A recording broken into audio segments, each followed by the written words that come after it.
Aujourd'hui, je vais vous parler donc désolé pour la politesse, je me présente pas, mais si vous me connaissez pas, vous trouverez des infos ailleurs sur moi. Donc, je vais parler de Lumos, qui est un nouveau produit, un nouveau logiciel du DQMH Consortium, dont Olivier et moi faisons partie. Qui est un produit qui permet en fait de générer automatiquement un diagramme de séquence de l'exécution de votre code LabVIEW qui utilise des modules DQMH. Fait que là, j'ai une machine bon, vierge, j'ai un LabVIEW 2022 installé, j'ai un VIPM où j'ai installé simplement DQMH pour garder un petit peu de temps. Voilà. Et puis, on va installer maintenant Lumos. Lumos, c'est composé de deux parties. C'est composé d'une API, donc de code source LabVIEW, que je vais installer tout de suite. Et c'est composé d'un exécutable que je vais également installer, qui contient, l'installeur contient le runtime, etc. Donc, c'est un exécutable construit en LabVIEW. Et ces deux parties-là vont fonctionner ensemble. L'idée, c'est d'avoir donc du code qui va générer ce qu'on appelle des traces à chaque fois que vous exécutez des requêtes, des broadcasts, que vous démarrez des modules, stoppez des modules, etc. On va générer des traces. Et ces traces vont être ensuite tracées sous forme de diagramme de séquence dans notre exécutable, ce qu'on appelle le Lumos Viewer. Si j'oublie des choses, comme je vais un peu vite, j'ai autorisé Olivier à m'interrompre sans discernement au cas où. Donc, je vais installer, non, je ne vais pas installer encore. OK, ça installe ici l'exé. Mon API, elle est installée. Et je vais tout de suite, pendant que ça continue d'installer, ouvrir la view et créer un nouveau projet DQMH basé sur le template qui est fourni par le consortium. Voilà, qui est celui-ci. On va appeler ça démo Lumos. On va créer un module singleton, un module clonable et on va inclure automatiquement les DoSomething events. J'espère que tout le monde est un petit peu familier avec des QMH. Bon, si vous l'êtes pas, il y a beaucoup de documentation en ligne. Sachez que c'est un framework qui est maintenant très largement adopté et qui est, avec Hector Framework, l'un des deux frameworks les plus populaires et les plus adoptés au sein de la communauté LabVIEW. Donc, j'ai ici une application. C'est simple. Il ne fait pas grand-chose. Donc, l'idée de module DQMH, c'est d'avoir des acteurs, des modules indépendants qui vont pouvoir communiquer les uns avec les autres par l'intermédiaire d'un système de messages qu'on appelle des requests and wait for reply et des broadcasts. L'idée, c'est évidemment toujours de créer du code qui est modulaire, qui va être plus facile à maintenir et à faire évoluer. Donc, on a ici une application, c'est un peu juste un testeur. Hein. On va pouvoir démarrer un module singleton, puis lui envoyer des requêtes, comme cacher son front panel ou le voir, envoyer la requête do something. Voilà, on voit qu'ici on a un statut qui a été mis à jour et éventuellement do something else où on envoie une valeur. Voilà, donc une requête avec un argument à notre module singleton. Le principe est exactement le même pour des modules clonable, sauf qu'on va pouvoir démarrer plusieurs instances parallèles d'un même module. Allez, je ferme tout ça, je vais démarrer Lumos, qui est donc une application. Vous allez voir que ça va demander de l'activer. Alors, si vous connaissez un peu le DQMH Consortium et DQMH, vous savez que le DQMH Framework est entièrement gratuit. Seconde, je rentre la clé que j'ai préparée ici. N'essayez pas de la réutiliser, elle ne marchera plus après. Donc, le DQMH Framework est entièrement gratuit. Le Lumos est un produit qui va nous servir, alors bon, déjà qui va nous servir à débugger, c'est quand même sa principale raison d'exister, mais qui va aussi être un moyen éventuellement de générer un peu de revenus pour le consortium pour continuer de maintenir le framework DQMH, d'ajouter des fonctionnalités et de garder ce framework extrêmement utilisé gratuit.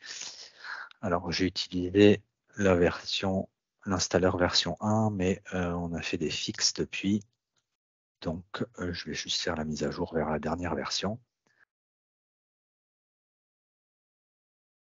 Donc, le DQMH Consortium est une organisation à but non lucratif. Alors, pas officiellement à but non lucratif, mais dans nos engagements, on s'engage à réinvestir tout l'argent qui est généré dans le développement de nos produits et principalement du framework DQMH. Voilà, donc voilà le Sequence Diagram Viewer, c'est là où on va être capable de tracer notre diagramme de séquence. Vous voyez que si je fais des choses, il se passe absolument rien sur mon diagramme de séquence. C'est normal, il faut que je prépare mon projet, c'est-à-dire que je lui ajoute des petites fonctions qui vont m'insérer les traces. Donc au moment où j'ai installé l'API avec VI Package Manager, la Lumos API, ça m'a rajouté un menu ici dans Lumos qui va me permettre de préparer mon projet, on sélectionne le projet qui est ouvert et on va donc aller scripter le projet. Et ça, en fait, ce que ça va faire, c'est que ça va ajouter un petit peu à tous les endroits stratégiques, notamment tous les appels de requêtes, les broadcasts, etc. On va rajouter un petit VI qui va nous permettre d'envoyer une trace au viewer et de générer un superbe diagramme de séquence. Dernière chose à faire avant de pouvoir voir notre diagramme, on va activer le tracing. En fait, l'idée, c'est qu'évidemment, on injecte du code dans votre code qui est à débugger, mais si on n'active pas le tracing, ce code qu'on injecte ne fait absolument rien. Hein. Il ne faut pas insérer plus de problèmes que vous en avez déjà quand vous utilisez Lumos. Donc, c'est pour ça qu'il faut activer le contrôle pour vraiment activer nos traceurs. Sinon, ça ne fait absolument rien. Donc, je vais démarrer l'application. Je vais démarrer une instance ici. Vous voyez que ça commence à se tracer. Je vais faire un do something, un hide. Bon. Fait que voilà notre diagramme. Vous voyez, je vais afficher la version SVG qui est un peu plus plaisante à lire.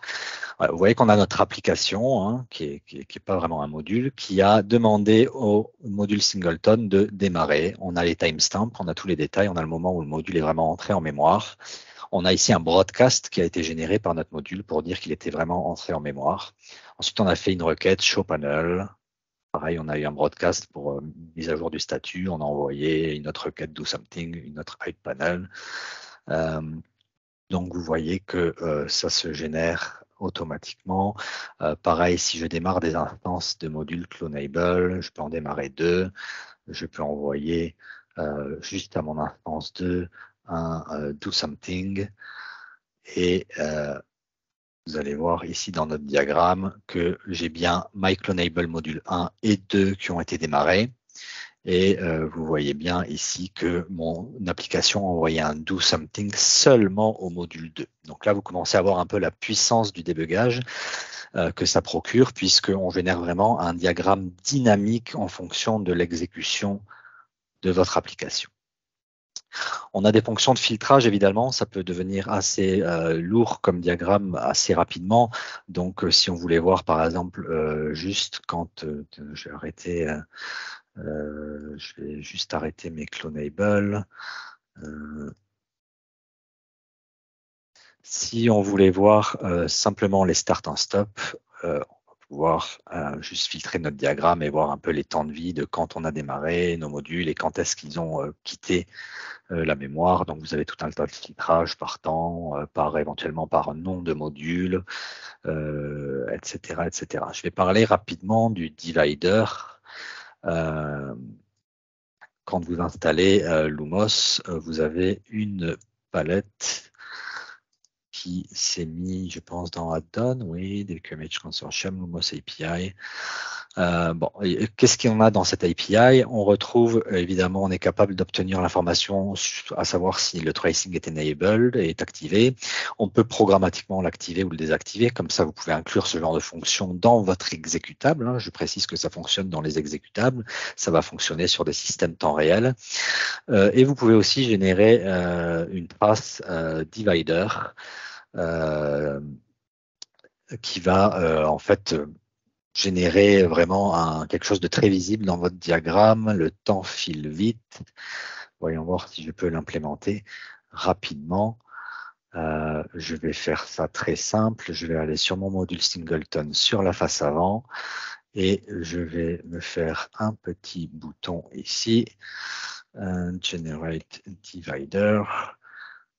Voilà, tant pis pour la typo ici et on va aller ajouter, hop là, pardon, ajouter un événement ici. Ma souris me joue des tours.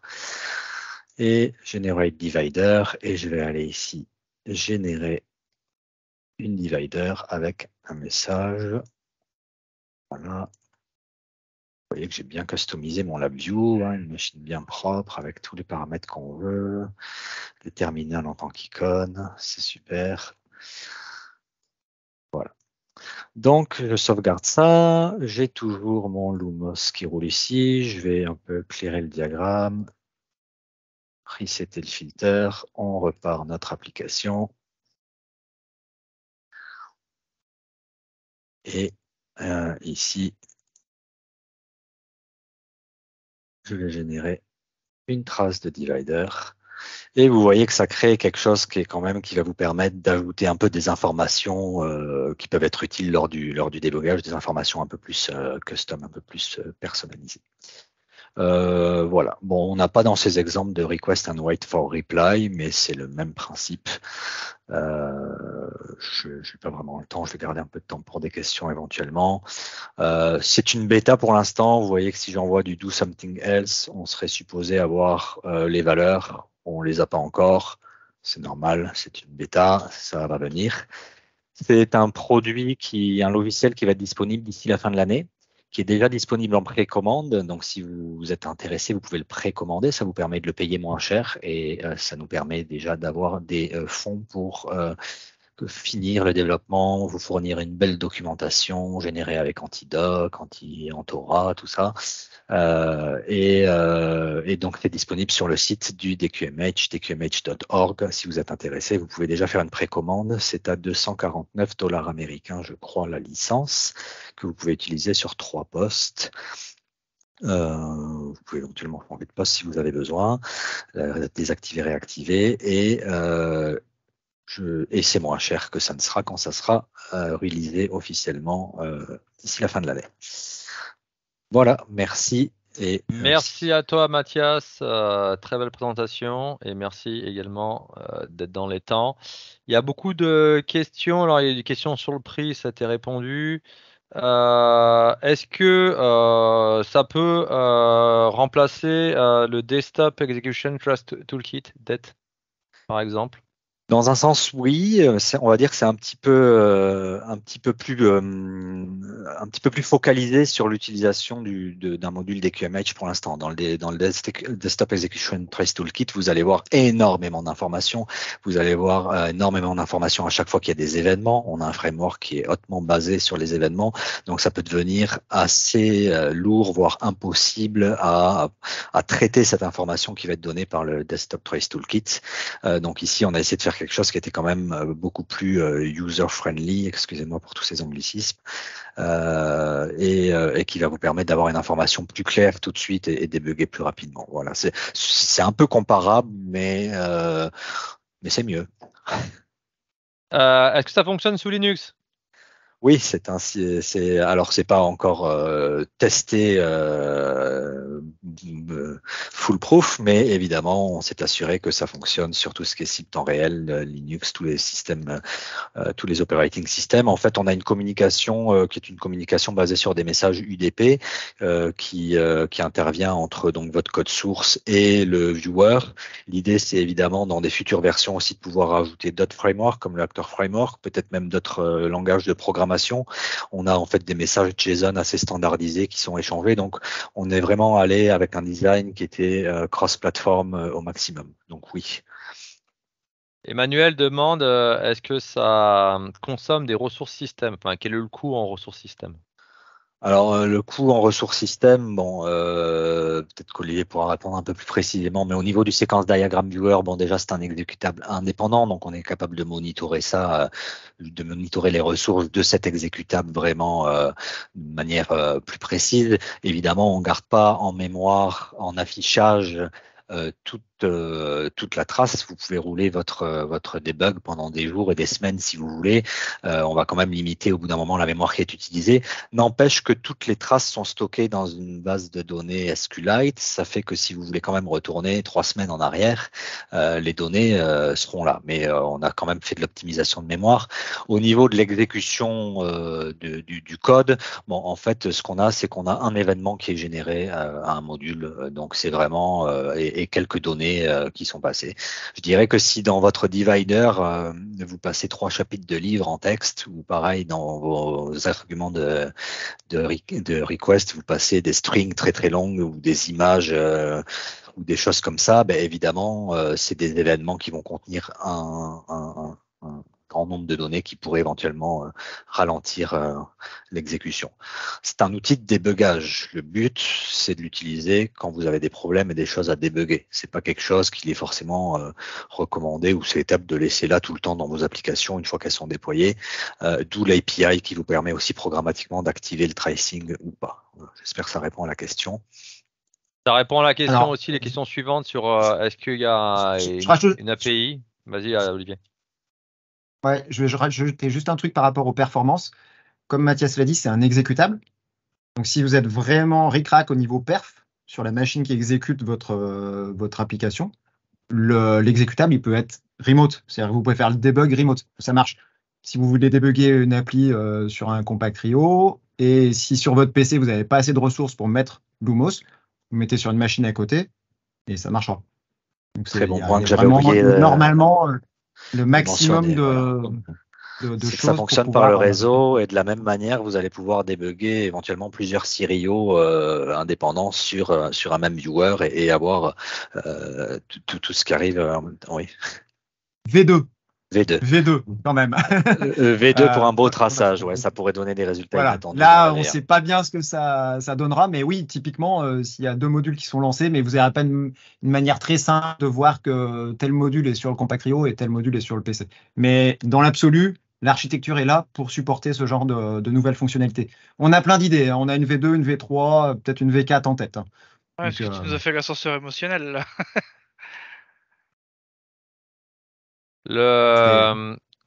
On essaie de respecter un peu le planning également.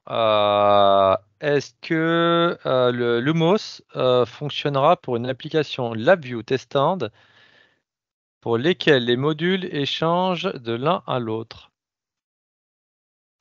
Oui, bien sûr, vu qu'à chaque fois, la phrase va être envoyée au viewer par un message UDP, et donc il n'y a aucune contrainte, en effet, il n'y a pas de barrière au milieu qui va empêcher ça. Là, c'est ça. Donc au niveau du temps, là, on commence à atteindre. Par contre, on va rester avec Olivier un petit peu à la fin, après la dernière présentation. Donc si vous avez d'autres questions, si vous voulez en discuter, n'hésitez pas, on pourra répondre à d'autres questions après ou hors ligne éventuellement. Ok. Eh ben super, merci encore pour la présentation, merci pour le respect du temps et c'était une très très belle présentation. Merci beaucoup.